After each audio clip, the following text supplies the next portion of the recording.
Okay, when we changed the tapes, you had been talking about the mobile units for NBC. How did that come about? Well,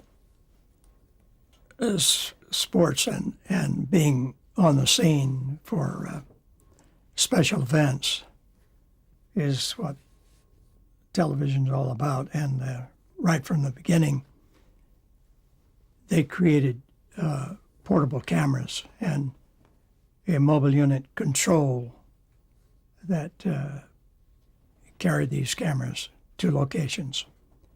And most of the programs in the early days were remote programs because they were already made. We didn't have to create the programs.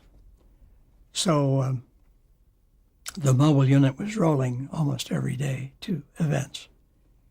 And I became one of the directors in doing all the sports and public affairs shows. And when the president would come to New York, we would be there at the Waldorf Astoria and televise him. What president was that? Well, there were several different presidents.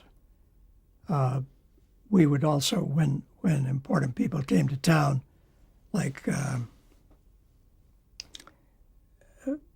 international personalities and writers and Pulitzer Prize awards and so on, we would be there and televise it.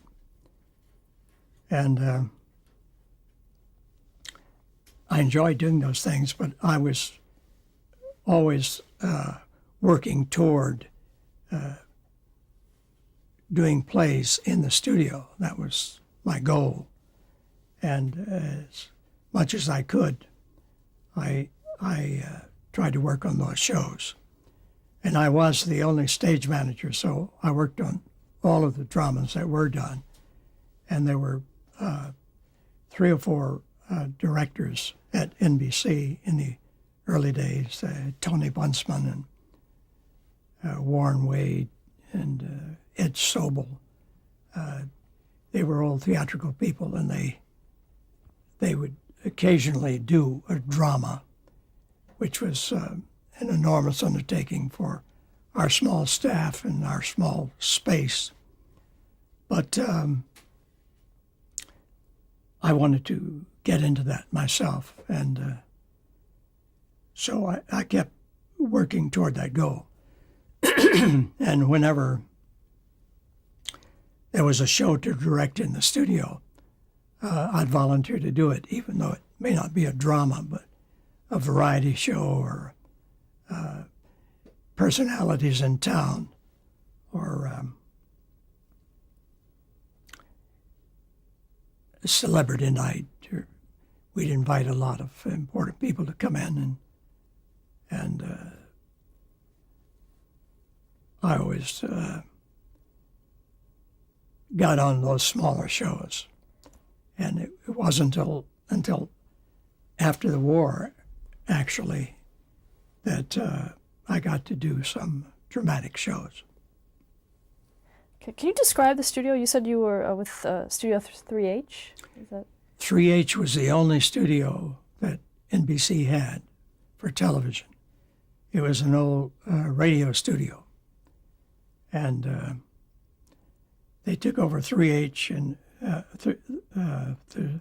3G, the studio next to it, was a vacant studio.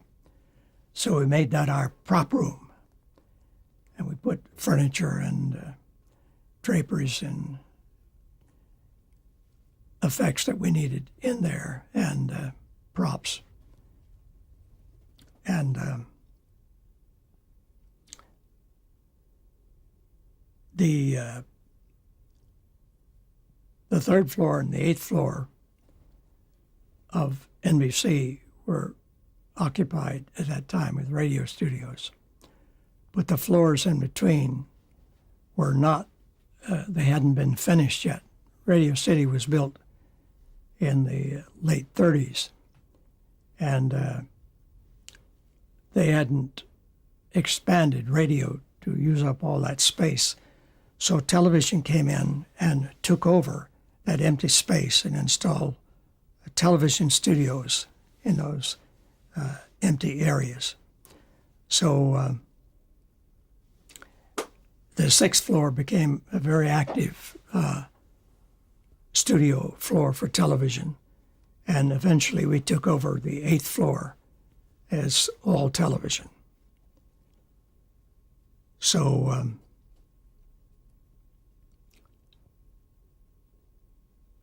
then we outgrew the building, and we had to go outside and start renting space. And we started renting empty theaters around New York City. And the first theater we rented was the International Theater, Columbus Circle. And that's where the Show of Shows came from, and the Ford Festival with James Melton and many other variety shows came from there. Later, we took over the Ziegfeld Theater and other theaters too in New York. And then each theater became sort of one show's possession. And the Tonight Show came from one theater that we rented. There was a space problem, and we had to go outside the building, outside of RCA, to get more space. What was your role at NBC at the time? Well, I was a studio stage manager, and during that time, the man who'd been doing films for NBC, Arthur Hungerford, he was promoted to the business manager of the department. So they assigned me the chore of film director too. So it was my job to select all of the motion pictures that we ran on the air.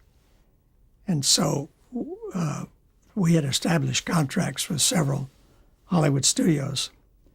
And I would go across town to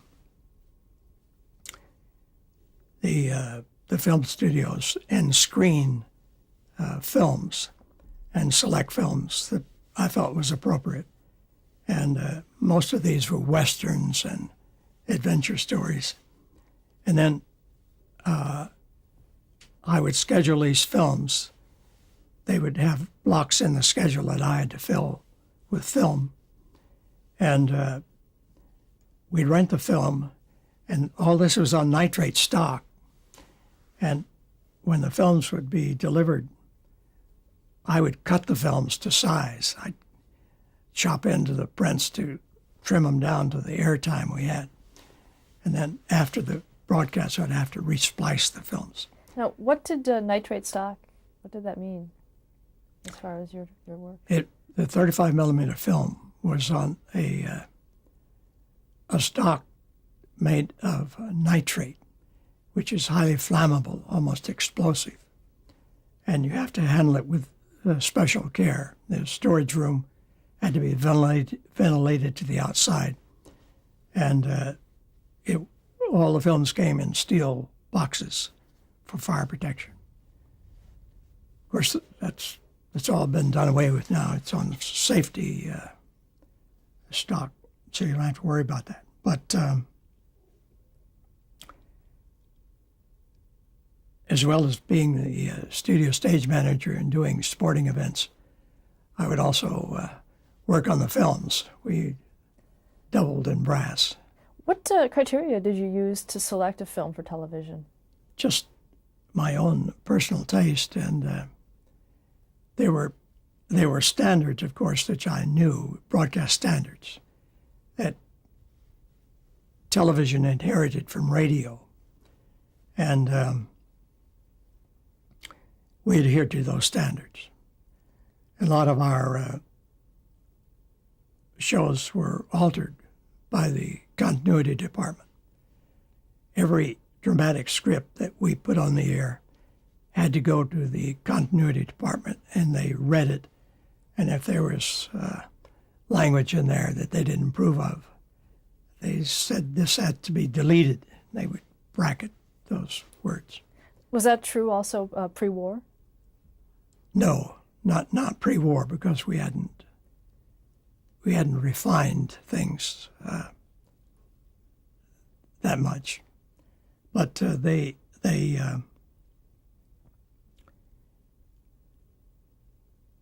were careful about it. People knew the regulations, and they tried not to do anything to offend people. And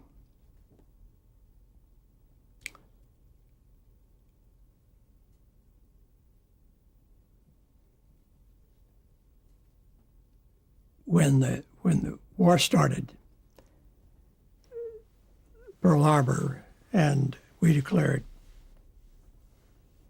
war on Japan and Germany. We were given a task to train all of the civil defense people in New York City. So we put together a whole list of shows on civil defense, and we broadcast those to all of New York City. And all of the firemen and policemen in New York City had to take the course. They sat down in front of TV screens and viewed these programs. So we quickly taught a lot of people about what to do in war times. And then finally, in 1942, the Federal Communication Commission said that television would have to close down. They didn't want the signals on the air. And so NBC closed down for the duration, NBC television. And some of the people on the TV staff were taken into the Navy to work on special projects. And I and another group of engineers there were taken in by Sperry Gyroscope in Long Island City to work on range keepers and target finders on this equipment that they were manufacturing. And the equipment had television and radar inputs. And I was there for 3 years during the war working on this equipment that when it was finished, it was taken into battleships and installed on battleships. All the equipment I worked on was for the Navy. What exactly did you do? I was a test engineer, and I tested the equipment against blueprints, and we got a very intense technical training to start. And on a battleship, all of the guns were hydraulically mounted, so that if you spotted a target, you wanted your guns to be pointed toward that target. But the ship, according to the sea, could move sideways and up and down underneath the guns, but the guns wouldn't move. The hydraulics kept them pointed to the target. And those guns were pointed by the equipment that we manufactured. And the signals that we sent out electronically coming back to us told us where the target was. It was fascinating work, but diverting type of work in my career. But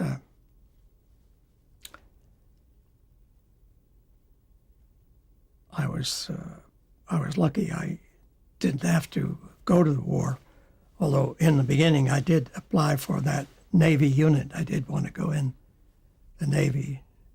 They all went in as commissioned officers. but they wouldn't take me because I didn't have an engineering degree from college in that unit. But they would take me in the manufacturing side. What did you do when the war ended? Well, I went right back to NBC as a producer-director then, and didn't have to do any more stage managing. How had the technology changed since Well, pre-war? greatly, because the image orthicon tube had been developed, and during the war they'd miniaturized everything because they put television cameras on torpedoes and bombs, and they wanted them small, so they built things compact and small. So that helped television a great deal. The technology was advanced so rapidly during the war because there were so many experimental points, manufacturing companies working on this type of thing. So after the war, they had small tubes, picture tubes, and the cameras that they used was considerably smaller than the early ones. How big were the early ones? Well, the old image orthicon was this big around, and the plate in there was as big as my hand. That was the picture plate, and on that plate was cesium, a property when they would put it under heat, would melt and bubble, and it would create miniature bubbles all over this plate. There were about 500,000 little bubbles on that plate. And then they would, the gun, the electron gun shooting the electrons was about 18 inches long. And that would send a charge up, and the charge would scan across this plate in lines left to right as you read. In that period of time, they were scanning at 441 lines. Later, the standard was adopted for 525 lines. But these charges on each little bubble was knocked off, and it was taken in sequence to the transmitter, where it was transmitted one particle at a time, and the electricity moves so fast that in a 30th of a second it could cover the whole screen twice, making up the 525 lines.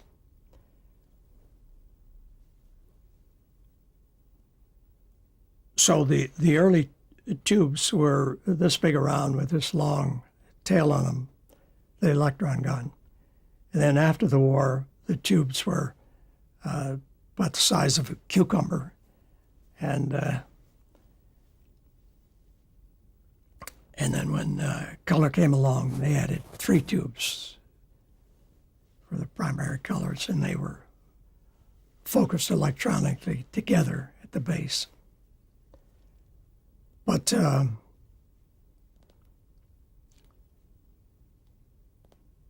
the war improved the equipment a great deal. But color didn't come in, as you know, until the 60s, 1960. RCA started broadcasting color, and the other stations, networks, followed suit, and gradually we had all-color system. And now, pretty soon, we're going to change to high definition, and we'll have to rechange everything. Let's talk about some of those the early post-war programs that you worked on, that you directed. Well, in the beginning,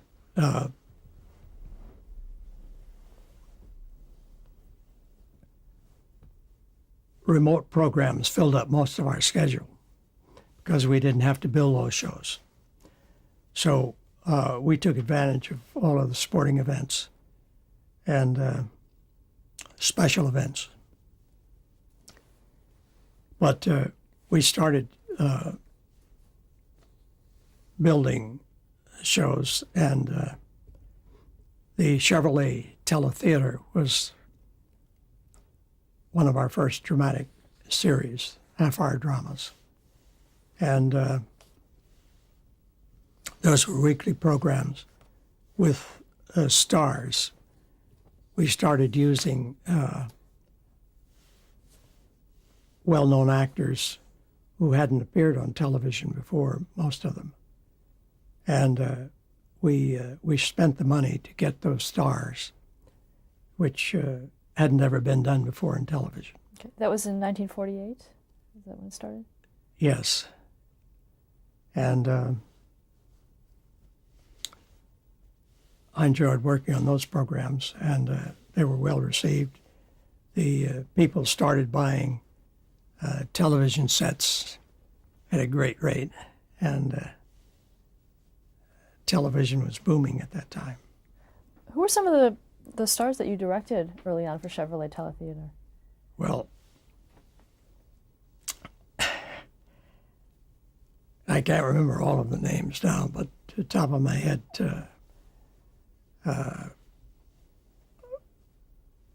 Paul Lucas,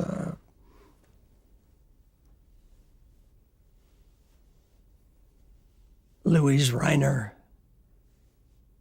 Tallulah Bankhead. Was that her first television appearance? Well, they were, yes. And Brian Donlevy, Edward Everett Horton, Charlie Ruggles,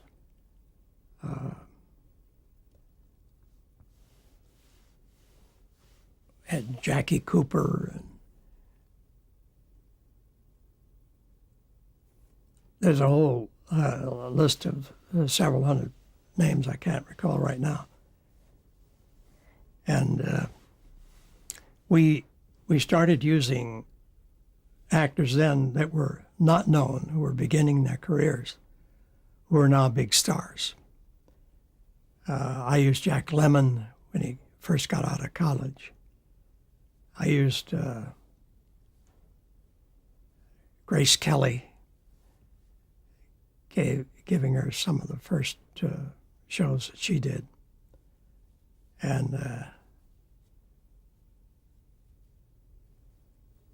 I became very friendly with Grace, and she invited me up to her apartment in New York, and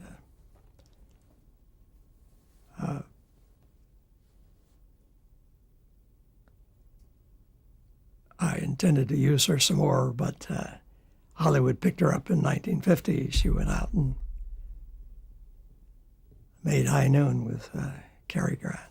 As a director, how was it working with her? She was a delight. She was, she didn't have a wide range of emotion, but she was so delicious in appearance and such a good skate, and had a nice personality that came across on the camera. How about Jack Lemmon? Well, Jack is about 3 steps ahead of everyone. He has a very quick mind, very bright, and very quick to grasp an idea. And he's a fast study. He puts down his script fast. He knows all the lines, and he's very creative, and it was a pleasure working with him. You also directed James Dean. Yes. We discovered James Dean and gave him a chance to appear on television. And he was a fascinating personality, sort of an offbeat character. But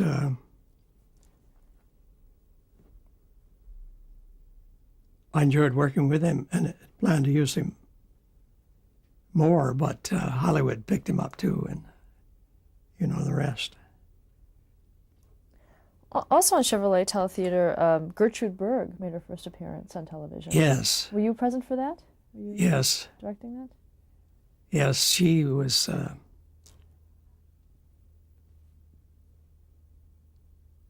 In New York, you have the great Yiddish theater, and Gertrude Berg had done early work at the Yiddish theater, and when I was at the neighborhood playhouse with Lorne Green, Lorne was Jewish, and he spoke the language, and he would take me down, and we'd watch the great Jewish actors there, and he would translate to me what they were saying, and it was very charming. And we'd go to a Jewish restaurant ahead of time, had a wonderful meal. We did that a number of times.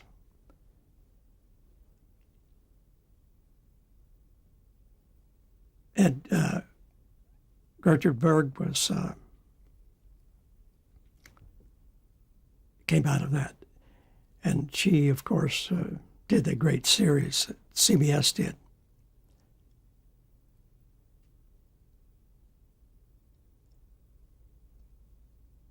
Was her character formed? The Goldberg character, was that formed on Chevrolet Teletheater in the Whistle Daughter Whistle teleplay? I don't know that it was formed there, but it was a step. It was a development of the character, yes. Who produced Chevrolet Teletheater?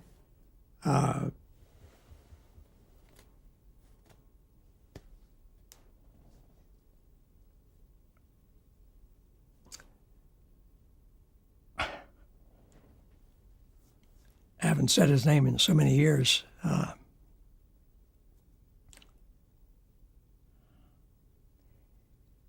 During the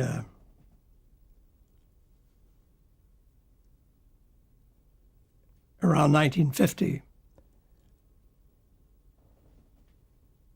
NBC felt that if we brought in some Hollywood producers and directors and technical people, that we could improve our quality of production in New York on television.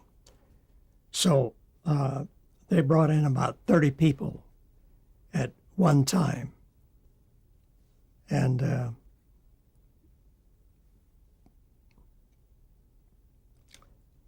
these people were integrated into our production. And a lot of the equipment that they had experienced and used in Hollywood on films, they eventually brought in and incorporated with our equipment. So we had all of the technical facility of the booms and dollies and overhead mics and things that Hollywood has developed over the years. And